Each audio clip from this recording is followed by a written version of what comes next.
KCR family or KCR 1,00,000 కోట్లు దోచుకున్నారు అనేది ప్రధానమైన ఆరోపణ. ఈ ఆరోపణ చేసింది ఎవరో కాదు, కాంగ్రెస్ వాళ్ళే చేసినారు, బీజేపీ వాళ్ళు కూడా చేసారు. కాంగ్రెస్ కాళేశ్వరం ఏటీఎం లాగా మారిపోయిందని, తర్వాత 1,00,000 కోట్లు దోచుకున్నారని రాహుల్ గాంధీ లాంటి వాళ్ళు కూడా వచ్చి మాట్లాడిపోయినారు.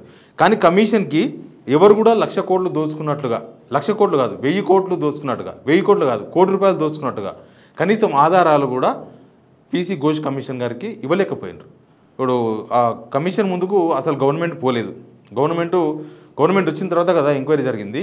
వీళ్ళ దగ్గర చాలా ఆధారాలు ఉండాలి ఒకవేళ అట్లాంటివి జరిగితే. కానీ ఎవరు ₹1 దోచుకున్నట్టుగా ఎక్కడ ఒక ఎవిడెన్స్ కూడా కమిషన్కు అందజేయలేకపోయారు. అది గవర్నమెంట్ ఫెయిల్యూర్.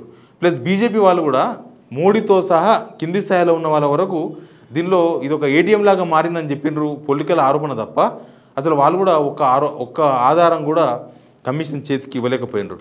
ఇక ముఖ్యంగా 1,00,000 కోట్లు దోచుకున్నారని బయట ఎట్లయితే ప్రెస్ మీట్లు లేకపోతే పొలిటికల్ సభలు ఎట్లా చెప్పినరో అట్లా కోదండరామ్ గారు, మన JAC Telangana JAC Kodandaram sir, ఇప్పుడు జనసమితి అధ్యక్షులు, పీసీ ఘోష్ కమిషన్ గారికి ఒక పేపర్ తీసుకొని పోయినారు. 1,00,000 కోట్లు దోచుకున్నారని సేమ్ అవే పత్రాలు రాసుకొని పోతే ఆయన ఏమన్నాడంటే, మీరు ఇట్లా అవినీతి ఆరోపణలు ఉత్తగా ఏదో పేపర్లో రాసుకొస్తే కుదరదు, దానికి ఆధారాలు కావాలి, తర్వాత అఫిడవిట్లు ఇవ్వండి, అఫిడవిట్ చేయించుకొని రండి అని చెప్పారు కోదండరామ్ గారికి. చెప్తే ఆ రోజుకి వెళ్ళి ఆయన కమిషన్ ముందుకు బంద్ చేసిండు.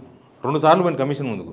ఫస్ట్ సారి పోయినప్పుడు మాకు అనుమానం ఉన్నాయన్నాడు, 2వ సారి పోయినప్పుడు 1,00,000 కోట్లు దోచుకున్నారని పేపర్లో రాసుకొని పోయిండు, 3వసారి రమ్మని చెప్పింది కమిషన్, ఆధారాలు తీసుకొని అఫిడవిట్ తీసుకొని రండి అంటే అడిగి పోవడం బంద్ చేసిండు కోదండరామ్.